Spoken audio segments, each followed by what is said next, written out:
Many individuals come together to ensure a nonprofit organization's financial health is taken care of. Each role should have the knowledge and understanding of the nonprofit's financial status. Today, we're going to go over 3 topics that will help to secure a bright future for your nonprofit. Let's get started. There are 3 main roles within a nonprofit structure that share the majority of the financial responsibility of the organization.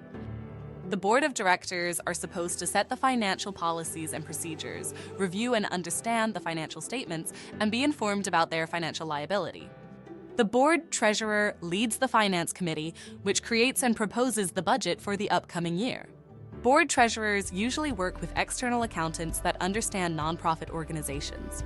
If there is no paid CFO, the treasurer will operate as the chief financial officer. The chief financial officer works with internal and external accountants to prepare financial statements and file annual taxes. They work with committees and board members to create the annual budget. In small nonprofits, the CFO will set internal controls and pay the bills. There are sometimes other financial staff members involved with the nonprofit, such as a bookkeeper, accounts receivable, and accounts payable.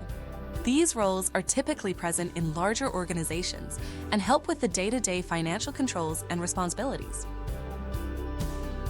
The executive director also serves a vital role in the financial management of a nonprofit organization.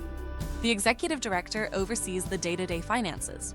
They implement the financial policies set by the board of directors.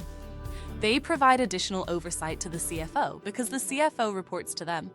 The executive director reports to the board on how the different financial policies are being executed. There are 3 main types of financial statements that are relied upon in the nonprofit sector. These reports are similar to some found in the for-profit world, but are adjusted slightly to better suit the nonprofit world. First is the Statement of Financial Position. The Statement of Financial Position is a quick view of the assets, liabilities, and equity at a specific given time. Having this statement available allows for a nonprofit to make informed financial decisions. Assets are listed in the SFP by how quickly they can be liquidated. Likewise, liabilities are listed by how quickly they need to be paid back. Net assets are listed by the donor's designation: permanently restricted, temporarily restricted, unrestricted. Second is the Statement of Cash Flows. Statement of Cash Flows is the cash coming in compared to the cash going out. The cash coming in is categorized so the reader can understand the source of the cash and the change over time. Statement of Cash Flows is very similar to a checking account. If receipts outweigh payments, the result is a positive cash flow.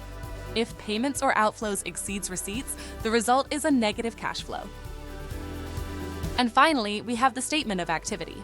A statement of activity is similar to a for-profit's profit and loss statement. It records revenues and expenses for a particular period. Revenues less expenses equal change in net assets. A change in net assets allows the reader to quickly determine the organization's positive or negative outcomes to pursue the goals or mission. A nonprofit organization can only survive when they are supported by the community they serve. People are entrusting their hard-earned money to your nonprofit because they see the good being done by you. Being good stewards of that donation goes a long way to securing the organization's future. However, if there is fraud or a financial scandal, it is nearly impossible to recover.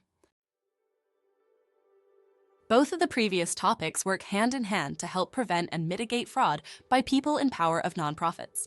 Policies and procedures are discussed and implemented by the board as a way to create checks and balances financially.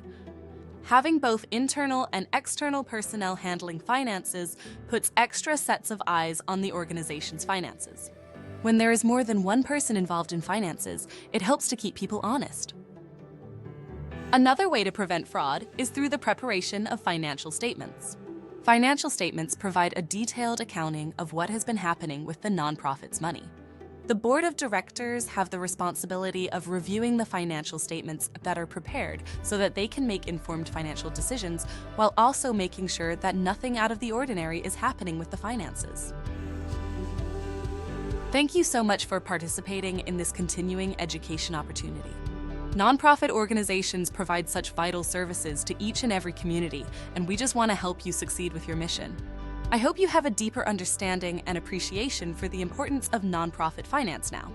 Once again, thank you for your time and have a great rest of your day.